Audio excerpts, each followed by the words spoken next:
இந்த உலகத்துல எத்தனை வகையான மனிதர்கள் இருக்கிறாங்க, ஒவ்வொரு மனிதனுமே ஒவ்வொரு வகை அப்படிங்கிறாங்க விஞ்ஞானிகள். மனிதர்களை 3 வகையா பிரிக்கலாம் அப்படின்னு சொல்றாங்க மெய்ஞானிகள். இவங்களை பற்றிலாம் ஏற்கனவே நாம் பேசியிருக்கிறோம். இப்போ டாக்டர் எட்வர்டு பேட்ச் அப்படிங்கிற நிபுணர் என்ன சொல்றார் தெரியுமா? மனிதர்களை 7 வகையா பிரிக்கலாம்ங்கிறார். மனிதர்களின் மனநிலை அடிப்படையில் அவங்களை 7 விதமாக வகைப்படுத்துகிறார் அவர். சரி, அது என்ன 7 வகை? முதல் வகை என்னன்னா பயந்த குணம் உள்ளவங்க. சார் ரொம்ப பயந்த சுபாவம், வீட்டில் கூட வாயே திறக்க மாட்டார், சாப்பிட போகிறப்ப மட்டும்தான் கொஞ்சம் வாயை திறப்பார், அப்புறம் மூடிக்குவார் அப்படின்னு சில பேரை பற்றி நாம் பேசிக்கிறது உண்டு. இவங்கெல்லாம் இந்த வகை, அதாவது பயந்த குணம் உள்ளவர்கள் அப்படிங்கிற முதல் வகை.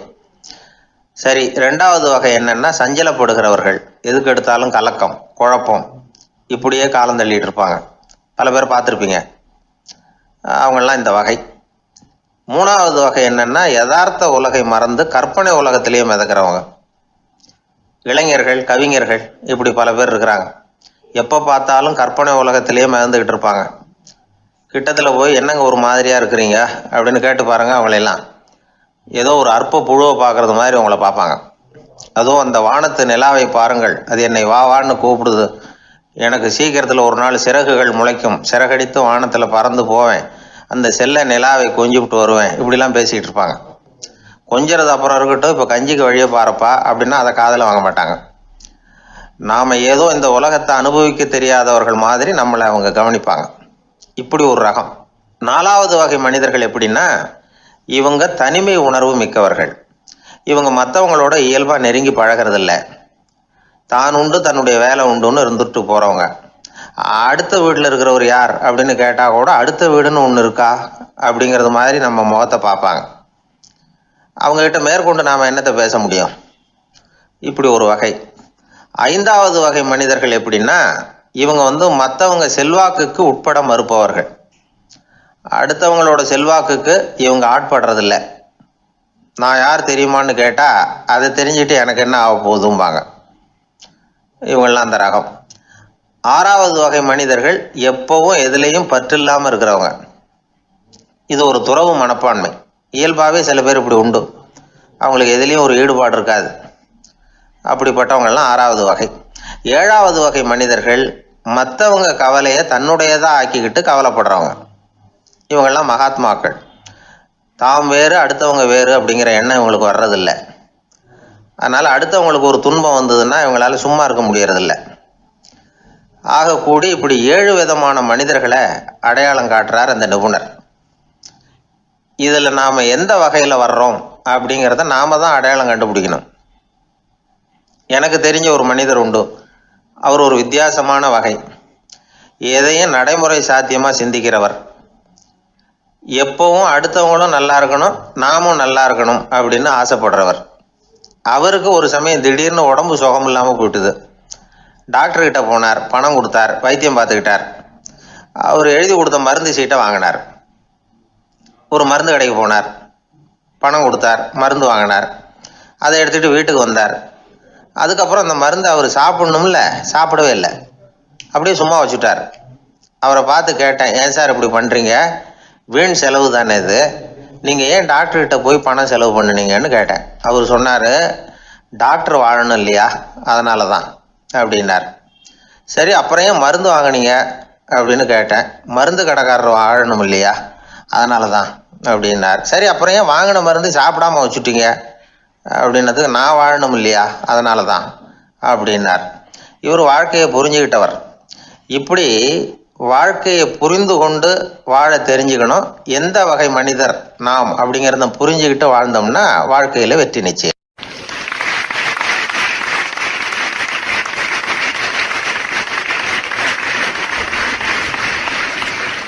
எதிர்காலத்தை நினைச்சா எனக்கு ரொம்ப பயமா இருக்கு சார் அப்படின்னு சொல்றவங்க நிறைய பேர் இருக்கிறாங்க. அதாவது பயப்படாத மனிதர்கள்னு யாருமே கிடையாது.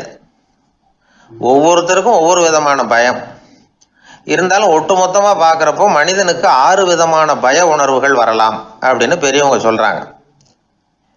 எல்லா விதமான பயமும் இந்த 6 வகைக்குள்ள அடக்கம். அந்த 6 வகை பயமும் 6 எதிரிகள் மாதிரியாம். 6 எதிரிகளையும் புரிஞ்சுக்கிட்டோம்னா போதும், வாழ்க்கையில சுலபமா வெற்றி அடைய முடியும். சரி, அந்த 6 வகை பயம் என்னென்ன அப்படின்னு பார்ப்போம்.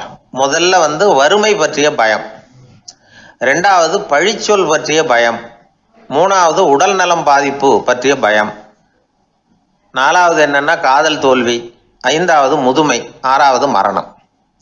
அதாவது பயப்படுறதுங்கிறது ஒரு மனநிலை தான். இந்த மனநிலையை கட்டுப்படுத்த முடியும், திசை திருப்ப முடியும். சரி, இந்த பயங்களின் அறிகுறிகள் எப்படி இருக்கும்? வறுமை பற்றிய பயம் அப்படின்னு முதல்ல சொன்னோம் இல்லையா, அந்த பயத்தின் அறிகுறிகளை தெரிஞ்சுக்குவோம். எதுலேயும் அக்கறை இல்லாமல் இருக்கிறது, ஒரு குறிக்கோள் இல்லாமல் இருக்கிறது, வறுமையை சகிச்சுக்கிறது, வாழ்க்கையில் கிடைக்கிறது எதுவாக இருந்தாலும் ஆட்சேபனை இல்லாமல் ஏற்றுக்கிறது, மனசாலும் உடம்பாலும் சோர்ந்து போயிருக்கிறது, ஆர்வம், முனைப்பு, கற்பனை திறன் எதுவுமே இல்லாமல் இருக்கிறது. இதெல்லாம் தான் அந்த வறுமை பற்றிய பயத்தின் அறிகுறிகள். அந்த அடுத்தது ஒன்று பார்த்தோமே, பழிச்சொல் பற்றிய பயம். அதாவது அடுத்தவங்க நம்மளை குறை சொல்லி விடுவாங்களோ அப்படிங்கிற பயம். இதுக்கு அறிகுறி என்ன தெரியுமா? புதியவர்களை சந்திக்கிறதுக்கு பயப்படுறது, முடிவு எடுக்க முடியாமல் குழம்புறது, பிரச்சனைகளை தவிர்க்க விரும்புறது, தாழ்வு மனப்பான்மை, வரவுக்கு மீறி செலவு செஞ்சு இமேஜை உயர்த்திக்கிறது, குறிக்கோள் இல்லாத வாழ்க்கை, இதெல்லாம் தான் அதுக்கு அறிகுறிகள். 3வது பயம் உடல் நலம் பாதிப்பு பற்றிய பயம், அதாவது நோய் பற்றிய பயம். ஒரு உண்மை என்ன தெரியுமா? டாக்டரை சந்திக்கிற மனிதர்களில் 75% பேர் தங்களுக்கு நோய் வந்துட்டுதுங்கிற கற்பனையில் இருக்கிறவங்களாம். நிஜமாவே நோய் கிடையாது அவங்களுக்கு.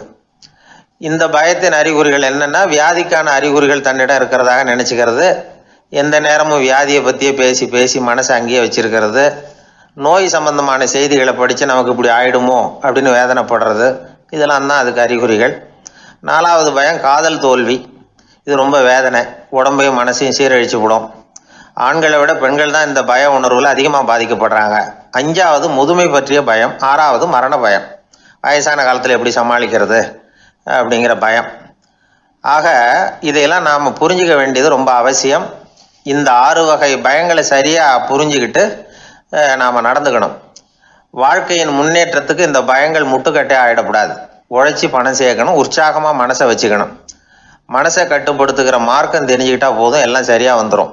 நம்ம ஆள் ஒருத்தன் சொன்னான், சார் எனக்கு வறுமை பற்றிய பயம்தான் இருந்தது, ஒரே ராத்திரியில் 30,000 ரூபா தயார் பண்ணிவிட்டேன், இப்போ எனக்கு இன்னொரு பயம் வந்துட்டுதுன்னா. என்ன பயம்னு கேட்டாங்க. போலீஸு கண்டுபிடிச்சிருமோங்கிற பயம்னா. இது இந்த பயத்தில் அடங்காது. அதனால் அஞ்சி அஞ்சி சாவார், அஞ்சாத பொருள் இல்லை அப்படின்னு பாரதி சொன்னார் இல்லையா, அது மாதிரி பயத்தை புரிந்து கொண்டு அதற்கு தகுந்த மாதிரி நம்முடைய வாழ்க்கையை அமைத்து கொள்ள வேண்டும். அப்படி அமைத்து கொள்ளுகிறவர்களுக்கு வெற்றி நிச்சயம்.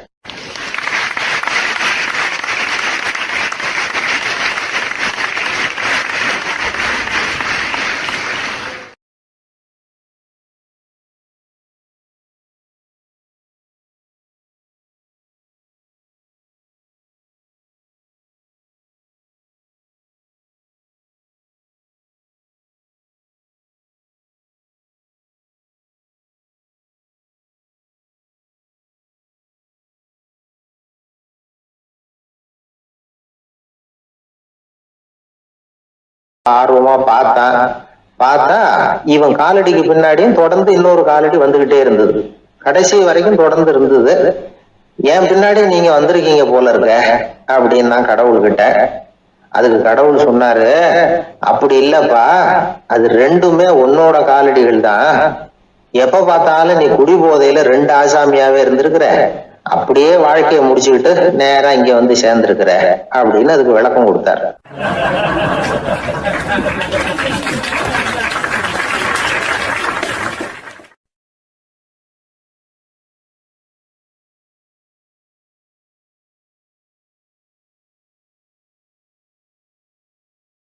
ஒரு ஊர்ல ஒரு ஆள் இருந்தான். அவனுக்கும் அவன் மனைவிக்கும் சண்டை. இவன் கோவிச்சுக்கிட்டு வீட்டை விட்டு வெளியில வந்துட்டான். நேரா தன்னுடைய நண்பன் ஒருத்தனை தேடிட்டு போனான். அந்த நண்பன் எப்படின்னா, எதுக்கும் அசர மாட்டான், எப்பவும் மகிழ்ச்சியா இருப்பான். அவன்கிட்ட போய் இவன் யோசனை கேட்டான். அது சரி, நீ எப்படி எப்பவும் மகிழ்ச்சியா இருக்கிற, என்னால் அப்படி இருக்க முடியலையே அப்படின்னு கேட்டான். என்ன நடந்தது சொல்லுன்னா அவன். வீட்டில் எனக்கும் என் மனைவிக்கும் தகராறு, நிம்மதி இல்லை.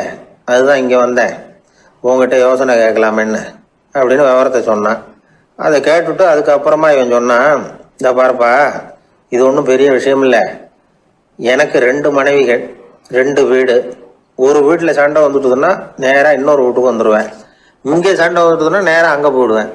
2 குடும்பம் இருக்கிறதுனால இப்படி ஒரு வசதி. இதுதான் என்னுடைய மகிழ்ச்சியின் ரகசியம் அப்படின்னு நானா. ஓ அப்படியா விஷயம், இப்போ புரிஞ்சுக்கிட்டேன், உன்னுடைய யோசனைக்கு ரொம்ப நன்றி அப்படின்னு சொல்லிவிட்டு அவன் திரும்பி வந்துட்டான். அங்கே எங்கே தேடினான். ஒரு வாரத்துக்குள்ளே இன்னொரு பொண்ணை தேடி கண்டுபிடிச்சி கல்யாணம் பண்ணிட்டான். இப்போ இவனுக்கும் 2 வீடு ஆயிட்டுது. அதுக்கப்புறம் என்னாச்சு தெரியுமா, இவன் 2வதாக கல்யாணம் பண்ணிக்கிட்டு வந்தானே, இந்த செய்தி முதல் மனைவிக்கு தெரிஞ்சு போச்சு. போனான், அது கழுத்தை பிடிச்சி வெளில தள்ளி விட்டு கதவை சாத்தி விட்டுது. இனிமேல் இந்த பக்கம் வராத, எனக்கு தெரியாமல் எப்படி நீ இன்னொரு கல்யாணம் பண்ண அப்படின்னு சொல்லி அடித்து விரட்டி விட்டுது. இவன் அதனால் என்ன பரவாயில்லன்னு 2வது மனைவி வீட்டுக்கு போனான். அங்கே பார்த்து, நீ எனக்கு கல்யாணம் பண்ணுறதுக்கு முன்னாடி ஏற்கனவே உனக்கு கல்யாணம் ஆச்சுங்கிற விஷயத்த ஏன் என்கிட்ட சொல்லலை அப்படின்னு சொல்லி அதுவும் கழுத்தை பிடிச்சி வெளில தள்ளி விட்டுது. இவன் வீதிக்கு வந்துட்டான். இங்கேயும் போக முடியல, அங்கேயும் போக முடியல. என்ன இது, அவன் சொல்லி கொடுத்த யோசனை ஒன்றும் சரியாக வரலையே அப்படின்னு யோசனை பண்ணிக்கிட்டே நடந்தான். வழியில் ஒரு பாழடைஞ்ச மண்டபம். சரி, இன்னைக்கு ராத்திரி இங்கேயே படுத்துருவோம், வேற எங்கேயும் போய் படுத்துவங்க முடியாது. அதான் 2 பேரும் விரட்டி விட்டாங்களே, என்ன பண்ணுறது அப்படின்னு சொல்லி அந்த மண்டபத்தில் போய் ஒரு தூணில் ஓரமாக சாஞ்சி உக்காந்தான். அப்போ எதிர்த்தாப்புல இன்னொரு தூண் ஓரமாக யாரோ அசைகிறது மாதிரி தெரிஞ்சுது, லேசான இருட்டில். யாரப்பா அது அப்படின்னு கிட்ட போய் பார்க்குறான். அப்புறம் தான் தெரியுது, அவன் யார் தெரியுமா, இவனுக்கு யோசனை சொன்னான்ல 2 கல்யாணம் பண்ணிக்கணும்னு சொல்லி, அவன் அங்கே படுத்து கிடக்குறான். டேய் நீ எப்படிறான் இங்கே வந்த அப்படின்னா, 2 வீட்லேயும் சண்டை வந்துட்டுது, அதுதான் இங்கே வந்தேன், படுத்து தூங்கலாமேன்னு அப்படின்னா. 2 வீடு இருக்கிறது சௌரியம்னு என்கிட்ட சொன்னியப்பா அப்படின்னா இவன். நான் அப்படி சொன்னதுக்கு ஒரு காரணம் உண்டுன்னா அவன். என்னடா காரணம்னு கேட்டான். அது வேற ஒன்றும் இல்லை, தினமும் ராத்திரி இல்லை இந்த மண்டபத்தில் தனியாக படுக்கிறதுக்கு எனக்கு பயமாக இருந்தது, எனக்கு ஒரு துணை தேவைப்பட்டது, அதுக்காக தான் உங்ககிட்ட அப்படி ஒரு யோசனை சொன்னேன். இப்போ நீ வந்ததுனால எனக்கு துணை கிடைச்சிட்டுது. இப்போ நம்ம 2 பேரும் துணையாக இங்கே படுத்துக்கலாம், நீ அந்த தூணில் சாஞ்சிக்கோ, நான் இந்த தூணில் சாஞ்சிக்கிறேன் அப்படின்னு சொல்லி படுத்து தூங்க ஆரம்பிச்சிட்டானோ. அதாவது நம்ம வாழ்க்கையில் முடிவுகள் எடுக்கிற விஷயத்தில் இந்த ஆள் மாதிரி தான் பல பேர் நடந்துக்கிறோம் அப்படிங்கிறார். அதாவது உலக புகழ்பெற்ற மனோதத்துவ மேதை ஸ்காட் பெக் அப்படிங்கிறவர். அதாவது வீட்டுக்கு தேவையான பொருள்கள் வாங்குறதுலேருந்து கல்யாணம் பண்ணுறது, வீடு கட்டுறது வரைக்கும் அடுத்தவங்க பேச்சை கேட்டு வீணா போகிறவங்க தான் அதிகம். அறிவுரை கேட்கறதுல தப்பு இல்லை, ஆனால் அதுக்கப்புறம் அதை பற்றி சரியாக சிந்திச்சு பார்க்கறது இல்லை, அதுதான் தப்பு. சில பேர் அறிவுரை சொல்கிறதுலேயே ரொம்ப தெளிவாக இருப்பாங்க. ஏன் சார் 2 சம்சாரத்தோட குடும்பம் நடத்துறது ரொம்ப கஷ்டமானு கேட்டாராம் ஒருத்தர். அது எனக்கு தெரியாதுங்க அப்படின்னாராம் அவர். ஏன்னு கேட்டிருக்கார். ஏன்னா எனக்கு 3 சம்சாரம் அப்படின்னாராம் அவர்.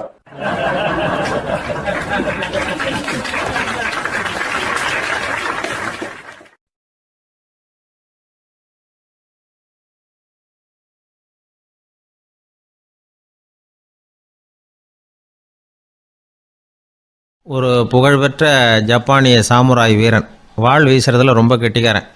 ஒரு கடுமையான போரில் கலந்து கொண்டுட்டு களைச்சி போய் திரும்பி வந்தான். படுக்கையில் விழுந்தான். பக்கத்தில் என்னமோ சத்தம் கேட்டுது. திரும்பி பார்த்தான். ஒரு எலி அவனை முறைச்சி பார்த்துக்கிட்டு இருந்தது. உடனே வாழை உருவனா வீசினான். அது தப்பிச்சிட்டு ஓடி போச்சு. எவ்வளோ முயற்சி பண்ணி பார்த்தா முடியல. கடைசியில் அந்த வாள் முறிஞ்சு போனது தான் மிச்சம். ஒரு பக்கம் அவனுக்கு இது அவமானமாக போயிட்டுது, இன்னொரு பக்கம் பயமாக போயிட்டுது. எவ்வளவோ போர்களில் எதிரிகளை பந்தாடினவன் அவன் ஒரு எலிகிட்ட தோற்று போய்டுறதா அவனால் சகிச்சிக்க முடியல. மனைவிக்கிட்ட சொன்னான் இப்படி நடந்துட்டுதுன்னு. அவன் சிரிச்சா. உங்களுக்கு புத்தியே இல்லை, எலியை போய் யாராவது வாளால் வெட்டுவாங்களா அப்படின்னு அந்த அம்மா சொன்னதும், நீ என்ன சொல்கிறேன்னா, ஒரு பூனையை கொண்டுட்டு வந்துட்டா போதும், அதுக்கப்புறம் ஏன் எலி வரப்போகுது அப்படின்னு அந்த அம்மா. உடனே ஒரு பூனை வந்து சேர்ந்தது. அது சாதாரண பூனை இல்லை, வீர சாகசங்கள்லாம் செஞ்சு பழக்கப்பட்ட பூனை. பெரிய இடத்துல வளர்ந்தது. அதை கொண்டுட்டு வந்துட்டாங்க. அந்த பூனை குறிப்பாத்து எலி மேலே பாஞ்சுது. ஆனால் அந்த எலியை சுலபமாக தப்பிச்சு போட்டுது. அடுத்தபடியாகவும் பாயறதுக்கு முயற்சி பண்ணிச்சு அந்த பூனை. ஆனால் அந்த எலியோ ரொம்ப தந்திரமாக திடீர்னு அந்த பூனையின் முகத்துக்கு நேராக பாஞ்சுது. அவ்வளவுதான். அந்த பூனை பயந்து போய் ஒரே தாவி ஜன்னல் வழியாக வெளியில் ஓடிப்போச்சு. அந்த வீரனுக்கு இது ஒரு பெரிய அதிர்ச்சியாக இருந்தது. அடுத்தபடியாக யோசனை பண்ணான். ராஜா வளர்த்துக்கிட்டு இருந்த அரண்மனை பூனையை ஒரு நாள் இரவலா கேட்டு வாங்கிட்டு வந்தான். ஊர் உலகம்லாம் பேர் வாங்கின பூனை இது. அந்த பூனையாலும் அந்த எலியை ஒன்றும் செய்ய முடியல. வீரனுக்கு ரொம்ப அதிர்ச்சி. அந்த அரண்மனை பூனைகிட்டையே போய் புலம்புனான். அரண்மனை பூனையே, நீயே தோற்று போயிட்டியே, இனிமேல் நான் என்ன செய்ய முடியும்னா. அந்த பூனை சிந்திச்சுது. அப்புறம் சொல்லிச்சு, இந்த காரியத்துக்கு இந்த மேல்மட்ட விவகாரம்லாம் சரிப்பட்டு வராது. சாதாரண வீட்டு பூனை கிடச்சிதுன்னா அதை கொண்டுகிட்டு வந்து விட்டுப்பார் அப்படின்னுது. சாதாரண பூனையால் என்ன செஞ்சிட முடியும்னா இவன் நம்பிக்கை இல்லாமல். இப்போது அந்த அரண்மனை பூனை சொல்லிச்சு, பெரிய வீட்டு பூனையெல்லாம் நல்லா சாப்பிட்டு தூங்கி பழக்கப்பட்டிருக்கோம். அதுக்கெல்லாம் ராஜதந்திரம் தெரியும், ஆனால் எலி பிடிக்க தெரியாது. அதுக்கான வளர்ப்பும் இல்லை, பயிற்சியும் இல்லை. ஏன்னா அதுக்கெல்லாம் பசி கிடையாது. சாதாரண வீட்டு பூனை அப்படி இல்லை, பசிக்கு ஆகாரம் தேடி அலையும். எலிகளை பிடிச்சி சாப்பிட்டுட்டு தான் உயிர் வாழும். அதனால் அதுகளுக்கு எலியை பிடிக்கிற எல்லா உத்திகளும் தெரியும், எங்களுக்கு தெரியாது அப்படின்னுது. அது சரியே, அதுவும் பூனை தான், நீயும் பூனை தான். அதால் முடிகிற காரியம் ஏன் உன்னால் முடியல அப்படின்னு கேட்டான் இவன். இதுக்கு அந்த பூனை சொல்லிச்சு, இதே கேள்வியை நானும் கேட்டேன், உன்னுடைய தந்திர முறை என்னன்னு கேட்டேன். அதுக்கு பதில் சொல்லாமல் படுத்து தூங்கி போச்சு. அதை மறுபடியும் எழுப்பி கேட்டேன், அதுக்கு கோவம் வந்துட்டுது. இதில் என்ன தந்திர முறை வேண்டியிருக்கு? நான் ஒரு பூனை, அவ்வளவுதான். பூனைன்னா பூனை, பூனை எலியை பிடிக்கும், நான் எலியை பிடிக்கிறேன், அவ்வளவுதான்னுது அப்படின்னு சொல்லி விவரமாக சொல்லிச்சு அந்த அரண்மனை பூனை. உடனே ஒரு சாதாரண பூனையை கொண்டுட்டு வந்துட்டாங்க. கொண்டாந்து விட்டால் அது பார்க்குறதுக்கு ரொம்ப சாதாரணமாக தெரிஞ்சுது. இந்த வீரனுக்கு நம்பிக்கை வரல. இருந்தாலும் அதை கொண்டுட்டு வந்து வீட்டுக்குள்ளே விட்டான். ஒரே நிமிஷம் அந்த எலியை கவிட்டு வெளியில் ஓடிப்போச்சு. மேலிடத்து பூனைகள்லாம் இதை வேடிக்கை பார்த்துக்கிட்டு வெளியில் நின்றுக்கிட்டு இருக்குது. எல்லாரும் மெதுவாக அந்த பூனையை நெருங்கி, உங்ககிட்ட அப்படி என்ன தனிப்பட்ட திறமை, அதோட ரகசியம் என்னன்னு கேட்டாங்க. அந்த சாதாரண பூனை ரொம்ப சாதாரணமாக சொல்லிச்சான், அதெல்லாம் எனக்கு தெரியாது, நான் பூனை, அவ்வளவுதான், நீங்களும் பூனையா இருங்கோ அப்படின்னு சொல்லிவிட்டு அந்த பூனை தன்னுடைய வாயில் கவிய எலியோடு அங்கேருந்து நடந்து போச்சு. இந்த கதையிலேருந்து நாம் புரிஞ்சிக்க வேண்டிய தத்துவம் என்னென்னா, நீயாக இரு. இதுதான் அந்த தத்துவம். நம்ம ஒவ்வொருத்தருக்கு உள்ளேயும் ஒரு தனித்தன்மை இருக்குது. இதை அவங்கவுங்க புரிஞ்சுக்கிட்டு உண்மை இயல்பு புரிஞ்சுக்கணும். நம்முடைய இயல்பு என்னங்கிறது நமக்கு தெரியணும். அதை கண்டுபிடிக்கிறது தான் உண்மையான கலை. ஒரு பெரிய மனுஷன் வாயை அகலமாக திறந்து வச்சுட்டு தூங்கிட்டு இருந்தான். உடனே ஒரு எலி உள்ளே பூந்துட்டு தான். வீட்டு வேலையாள் டாக்டருக்கு ஃபோன் பண்ணான், எங்கள் முதலாளி வாய்க்குள்ளே ஒரு எலி பூந்துட்டுது டாக்டர் அப்படின்னா. நான் உடனே புறப்பட்டு வரேன், அதுக்கு முன்னாடி நீ ஒரு ரொட்டி துண்டை எடுத்து ஒரு வாய்க்கு முன்னாடி காட்டு, உள்ளே போன எலி வெளியில் வந்துடும்னார் டாக்டர். சரின்னு சொல்லிவிட்டான். கொஞ்ச நேரத்தில் டாக்டர் அங்கே போய் சேர்ந்தார். அப்போ வேலைக்காரன் ஒரு பெரிய மீனை அவர் வாய்க்கு நேராக இப்படியும் இப்படியும் ஆட்டிக்கிட்டு இருந்தான். நான் ரொட்டி துண்டை தானே காட்ட சொன்னேன்னார் டாக்டர். அவன் சொன்னான், எலியை வெளியில் கொண்டுட்டு வர்றதுக்கு ரொட்டி துண்டை காட்ட சொன்னீங்க டாக்டர், அதுக்கப்புறம் அந்த எலியை துரத்திக்கிட்டு ஒரு பூனை உள்ளே போயிருக்கு, அதுக்காக தான் இந்த மீனை காட்டிக்கிட்டு இருக்கேன் நானா. இது எதுக்குன்னா, இப்படி வேடிக்கையாக சொல்கிறது, பூனை பூனையாக இருக்க வேண்டும், எலி எலியாக இருக்க வேண்டும், மனுஷன் மனுஷனாக இருக்க வேண்டும் அப்படிங்கிறத புரிஞ்சுக்கிறது. நாம இருக்கிற வரை வெற்றி நிச்சயம்.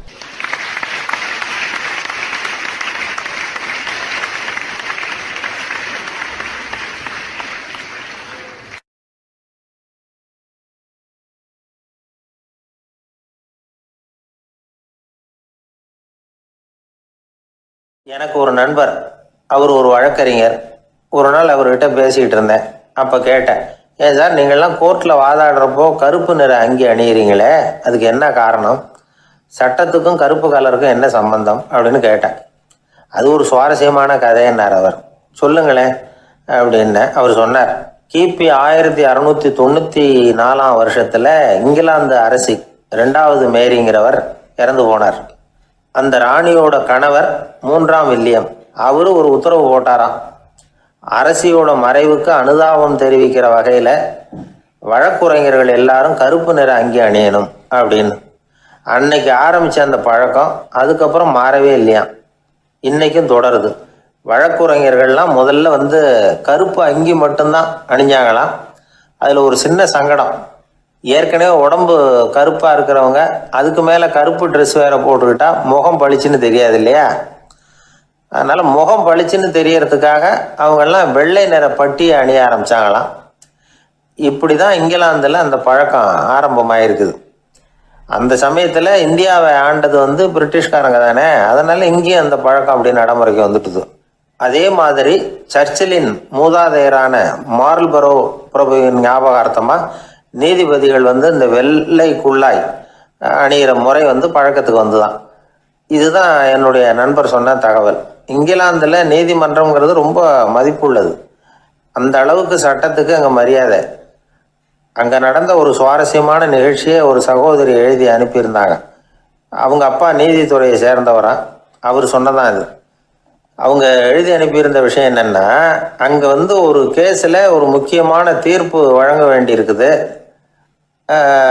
ஜட்ஜு, பாரட்லா படித்த பெரிய பெரிய வக்கீல்கள், ஜூரி எல்லாருமா கூடி அந்த கேஸை பற்றி விவாதிக்கணும். சுமாராக 40 பேர். இதுக்காக கோர்ட்டு ஹாலில் விசேஷ சேம்பரில் நுழையிறதுக்கு முன்னாடி அவங்களெலாம் தங்களுடைய கோட்டு தொப்பி எல்லாத்தையும் கழட்டி அங்கே நின்றுக்கிட்டு இருந்த ஒரு அட்டெண்டர்கிட்ட கொடுத்துட்டு உள்ளே போனாங்க. அந்த ஆள் படிக்காதவர். அவர் ஒவ்வொருத்தர் கொடுக்குறதையும் வாங்கி அங்கே அப்படியே ஒரு இடத்துல அடுக்கி வைக்கிறார். அப்படியே வாங்கி உள்ளே வச்சுக்கிட்டு இருக்கிறார் ஒவ்வொரு இடத்துல. அது அவரோட வேலை. உள்ளே போன ஜட்ஜி, வக்கீல், ஜூரி எல்லாரும் ரொம்ப நேரமாக அந்த கேஸை பற்றி விவாதிக்கிறாங்க. ஒரு நாள் பூரா ஆயிட்டுது. அவ்வளவு தீவிரமாக அக்கு வேறு ஆணி வேறையாக பிச்சு உதறி இருக்கிறாங்க. ஒரு வழியாக 13 மணி நேரம் கழித்து வெளியில் வந்திருக்கிறாங்க. ஒவ்வொருத்தராக வர வர அந்த அட்டெண்டரும் அவங்கவுங்க கோட்டு தொப்பியை அவங்கக்கிட்ட எடுத்து ரொம்ப மரியாதையாக திருப்பி கொடுத்துக்கிட்டு இருக்கிறார். கடைசியாக ஜட்ஜ்மெண்ட்லாம் எழுதி முடிச்சுட்டு ரொம்ப திருப்தியோடவும் களைப்போடவும் வெளியில் வந்துக்கிட்டு இருக்கிறாராம். இந்த ஆள் அவருடைய மேல் கோட்டையும் தொப்பியையும் எடுத்து அவர்கிட்ட ரொம்ப மரியாதையோடு நீட்டினாராம். ஜட்ஜுக்கு ரொம்ப ஆச்சரியம். இந்த ஆள் எப்படி இவ்வளவு பேரோட கோட்டு தொப்பி எல்லாத்தையும் ஞாபகம் பேசாமல் திருப்பி கொடுக்குறார் அப்படிங்கிறது அவருக்கு ஆச்சரியம். அதனால் அவர் அந்த ஆளை பார்த்து கேட்டாராம், ஏப்பா இந்த கோட்டை கொடுக்குறிய, இது என்னோடது தானா, என்னோடது தான்னு உனக்கு எப்படி தெரியும் அப்படின்னாராம். இதுக்கு அந்த பியூனு ரொம்ப பதவிசா பதில் சொன்னாராம், ஐயா இந்த கோட்டு ஹேட்டை உங்ககிட்ட வாங்கி மாட்டினேன், இப்போ திரும்ப உங்ககிட்ட தரணும், தந்துட்டேன், இதுதான் என்னோட வேலை. மற்றபடி இது உங்களோடதா இல்லையா அப்படிங்கிறதெல்லாம் எனக்கு தெரியாதுங்க அப்படின்னாராம்.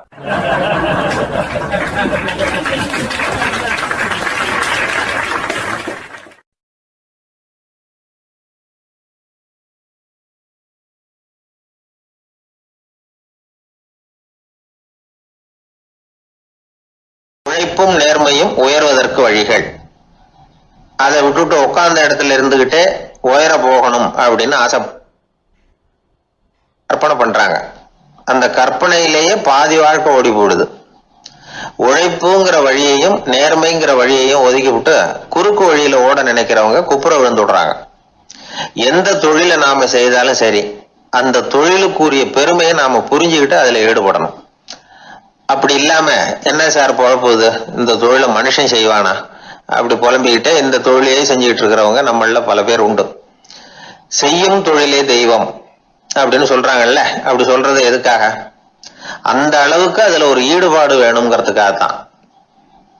ஒரு பெரிய மலைப்பகுதி, அந்த மலை அடிவாரத்துல ஒரு சிற்பி உட்காந்து ஒரு சிலையை வடிச்சுக்கிட்டு இருக்கிறான். கையில ஒரு சின்ன உளிய வச்சுக்கிட்டு ஒரு பெரிய கருங்கல் பாறையை கொஞ்சம் கொஞ்சமா உடைச்சுக்கிட்டு இருக்கான்.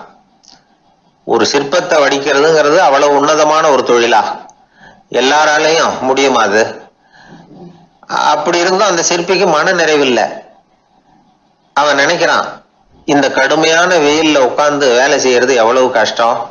நாம ஒரு சிற்பியா இருக்கிறதுனால தானே சூரியன் கடுமையான வெப்ப கதிர்களை நம்ம மேல வீசுறான். நாமளே அந்த சூரியனா இருந்துட்டா இந்த கஷ்டம் இருக்காதே. நம்மளை கஷ்டப்படுத்துறவன் நம்மளை விட வலிமை உள்ளவன், அதனால நாம அவனா மாறி விடுறதுதான் நல்லது அப்படின்னு அந்த சிற்பி யோசனை பண்ணான். அவன் எண்ணம் உடனே நிறைவேறிட்டுது.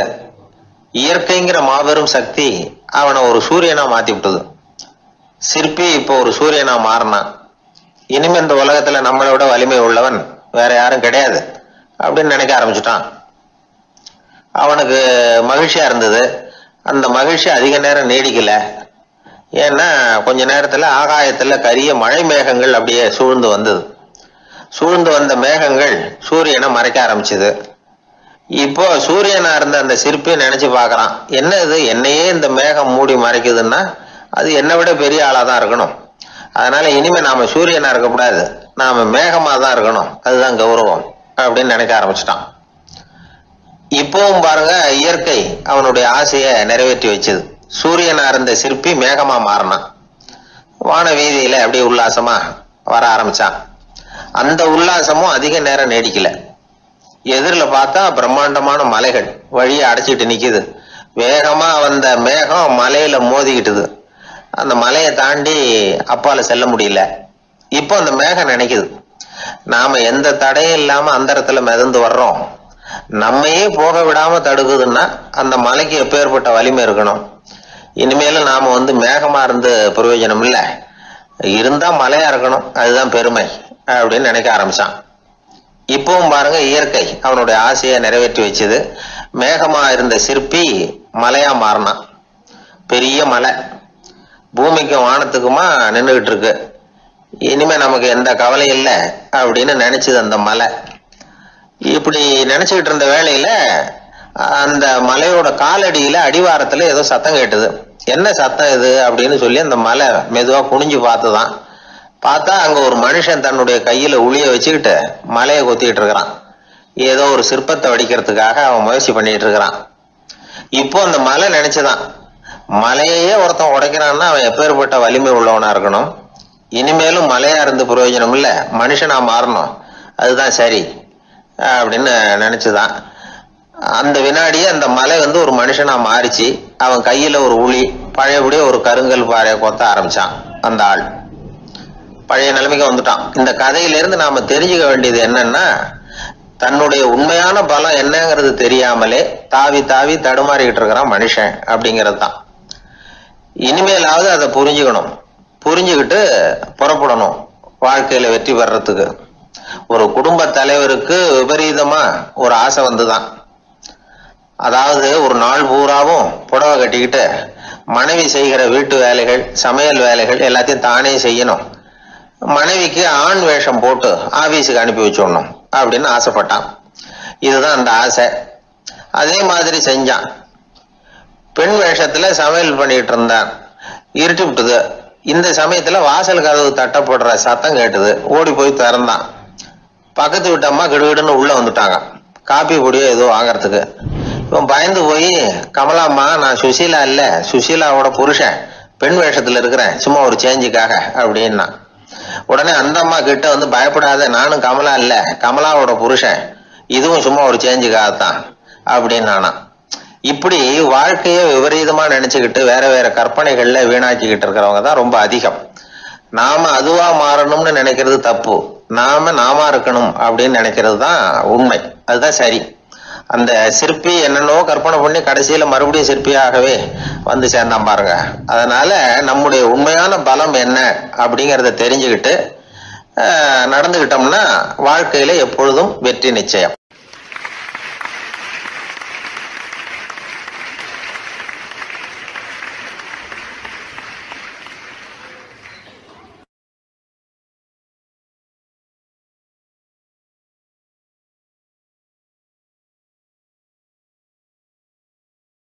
ஒரு நண்பர்கிட்ட பேசிக்கிட்டு இருந்தேன்.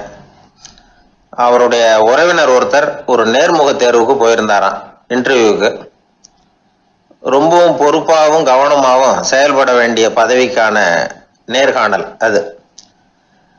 இவர் எழுத்து தேர்வுல ஏராளமான மதிப்பெண்கள் வாங்கிவிட்டார். அதனால அதை பத்தி கவலை இல்லை. இப்ப நேர்முக தேர்வுல தேர்வு பெறணும். ஏராளமான சான்றிதழ்கள் வச்சிருந்தார். நேர்காணல்ல கேட்கப்பட்ட எல்லா கேள்விகளுக்கும் சரியான பதில தான் சொன்னார். இருந்தாலும் பாருங்க, அந்த நேர்முக தேர்வுல அவர் தேர்ந்தெடுக்கப்படலை. என்ன காரணம் அப்படின்னு பின்னாடி விசாரிச்ச போதுதான் விவரம் தெரிஞ்சுதான். அது என்ன ஆயிருக்குதுன்னா, அந்த நேர்காணலின் போது இவர் நடந்துகிட்ட முறையில சில தவறுகள் நடந்து போச்சான். முக்கியமா 2 தவறுகள். ஒண்ணு, அவங்க ஒரு கேள்வியை கேட்டு முடிக்கிறதுக்குள்ளேயே இவர் பதில் சொல்ல ஆரம்பிச்சுட்டாராம். 2வது என்னன்னா, இவர் நாற்காலியில தாராளமா இயல்பா சாஞ்சி உட்காராம நாற்காலி முனையில உட்கார்ந்துருந்தாராம். இந்த 2 விதமான செயல்பாடுகளும் இவர் அவசரப்படுறவர், பதற்றப்படுறவர் அப்படிங்கிறதுக்கான அடையாளங்கள். அதாவது கேள்வியை கேட்டு முடிக்கிறதுக்குள்ளேயே முந்திக்கிட்டு பதில் சொல்றது. 2வது, நாற்காலியில இயல்பா தாராளமா உட்காராம நாற்காலி முனையில உட்கார்றது. பார்க்க போற வேலைக்கு அவசரம், பதற்றம் இது 2 இருக்கக்கூடாதான். அதனால மார்க் இருந்தும் சர்டிபிகேட் இருந்தும் அந்த வேலை வாய்ப்பு அவருக்கு கிடைக்கல. வேலை கொடுக்கறவங்க நம்ம கிட்ட இருந்து என்னதான் எதிர்பார்க்கறாங்க, இதை தெரிஞ்சு வச்சுக்கிறது நல்லது. முதல்ல மற்றவர்களுடன் தொடர்பு கொள்ளும் திறமை, அதாவது எபிலிட்டி டு கம்யூனிகேட். நீங்க நினைக்கிறத அழகா தொகுத்து வகைப்படுத்தி சொல்ல தெரியுதான்னு பார்ப்பாங்க. உங்க திட்டங்களை அடுத்தவங்க ஏற்றுக்கொள்ளக்கூடிய விதத்துல வெளிப்படுத்துறதுக்கு உங்களால முடியுதான்னு பார்ப்பாங்க. இதுக்கு என்ன செய்யறது? குழப்பம் இல்லாம சிந்திக்கணும், குழப்பம் இல்லாம பேசணும். ரெண்டாவது விஷயம் என்னன்னா புத்திசாலித்தனம், அதாவது இன்டெலிஜென்ஸ். ஏத்துக்க போற வேலையை நல்ல விதமா செய்ய முடியுமா உங்களால, அதை எந்தெந்த வழியில செய்யலாம் அப்படிங்கிறத உங்களால தீர்மானிக்க முடியுமா, அந்த வேலைக்கான புது புது யோசனைகளை உங்களால சொல்ல முடியுமா அப்படின்னு பார்ப்பாங்க. இது இன்டெலிஜென்ஸ். மூணாவது தன்னம்பிக்கை, அதாவது செல்ஃப் கான்ஃபிடன்ஸ். உங்களுக்கு அது உண்டா அப்படிங்கிறத கவனிப்பாங்க. எந்த சூழ்நிலையையும் சமாளிக்கணும், எப்படிப்பட்ட மனிதர்களையும் சமாளிக்கிற தைரியம் வேணும், அடுத்தவங்களை நமக்கு சாதகமா திருப்பக்கூடிய தன்னம்பிக்கை வேணும். நாலாவது பொறுப்புகளை முன்வந்து ஏற்றுக்கொள்ளுதல், வில்லிங்னஸ் டு அக்செப்ட் ரெஸ்பான்சிபிலிட்டி. பொறுப்புகள்ல இருந்து நழுவி போக ஆசைப்படாம செஞ்சு முடிக்கணும். அஞ்சாவது முன் வருதல், இனிஷியேட்டிவ். வேலையோட முக்கியத்துவம் உணர்ந்து அதை ஏத்துக்கிட்டு தகுந்த நடவடிக்கைகளை தயங்காம எடுக்கிறதுக்கு முன் வரணும். ஆறாவது என்னன்னு கேட்டீங்கன்னா தலைமைத்துவம், லீடர்ஷிப். 4 பேருக்கு தலைமை தாங்கி நல்ல விதத்துல நடந்துக்க தெரியுதா. ஏழாவது கற்பனை திறன், இமேஜினேஷன். சில பிரச்சனைகள் வரக்கூடும் அப்படின்னு முன்கூட்டியே யூகிச்சு அதுக்கு தகுந்த மாதிரி நடவடிக்கை எடுக்கிற திறமை உண்டா அப்படிங்கிறத பார்ப்பாங்க. எட்டாவது என்னன்னா வளைந்து கொடுத்தல், பிளெக்சிபிலிட்டி. சூழ்நிலைக்கு தகுந்த மாதிரி, மாற்றங்களுக்கு தகுந்த மாதிரி அனுசரிச்சு நடந்துக்கிறதுக்கு தெரியுதா அவங்களுக்கு அப்படிங்கிறத கவனிப்பாங்க. அடுத்தது திறமைகளை வெளிக்கொணரும் திறமை, இன்டர்பர்சனல் ஸ்கில்ஸ். அடுத்தவங்க கிட்ட இருக்கிற திறமையை கண்டுபிடிச்சு அதை நல்ல விதத்துல ஊக்கப்படுத்தி பயன்படுத்த தெரியுதா அப்படின்னு பார்ப்பாங்க. ஆறாவது சுய அறிவு, செல்ஃப் நாலேஜ். அடுத்தவங்க நம்மளை பத்தி என்ன நினைக்கிறாங்க அப்படிங்கறத நம்மால புரிஞ்சுக்க முடியுதாங்கிறது முக்கியம். அடுத்தது போட்டி மனப்பான்மை, காம்படிட்டிவ்னஸ். அடுத்தவங்களை ஒப்பிட்டு பார்த்து அதை விட ஒரு படி மேல வரணுங்கிற குணம் வேணும். இதுக்கு அடுத்தது என்னன்னா குறிக்கோளை வெல்லுதல், கோல் அச்சீவ்மெண்ட். குறிக்கோளை சவாலா எடுத்துக்கிட்டு அதை அடையணும். அப்புறம் வேறுபட்ட திறமைகள், ஒகேஷனல் ஸ்கில்ஸ். பதவிக்கு வேண்டிய திறமைகள் தவிர மற்ற திறமைகள் எதுவும் உண்டாங்கிறது முக்கியம். நமக்கு வேலை கொடுக்கணும்னு நினைக்கிறவங்க நம்ம கிட்ட இருந்து இவ்வளவும் எதிர்பார்ப்பாங்க. அதுக்கு தகுந்த மாதிரி நம்மளை நாமே தயார்படுத்திக்கணும். எனக்கு வேண்டப்பட்ட ஒருத்தர் ஒரு இன்டர்வியூக்கு போயிட்டு வந்தார், நேர்காணலுக்கு. எப்படி இருந்தது இன்டர்வியூன்னு விசாரிச்சேன். நான் போனேன், அவர் கேட்ட எல்லா கேள்விக்கும் அவர் எதிர்பார்த்தது மாதிரியே எல்லா பதிலையும் சொன்னேன்.